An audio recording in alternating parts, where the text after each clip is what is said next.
Din partea lui fratele meu, Lucian Buric, pentru măicuța lui, să-i dea Dumnezeu sănătate și putere. Vorbele astea din partea mea, Trandafir.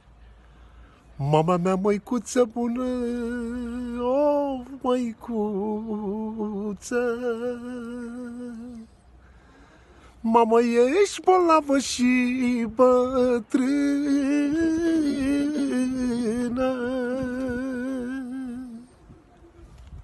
Mamă, când te întreb, spui că ți-e bine, să nu mă super pe mine.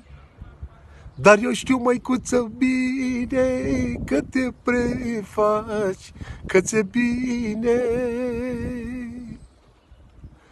Maică, că te prefaci, că ți-e bine, să nu mă super pe mine. Of, să nu mă super pe mine. Ce spune măicuța ta? Maică, sunt bolnavă, ce să fac? Băiatul meu, sunt bolnavă, ce să fac?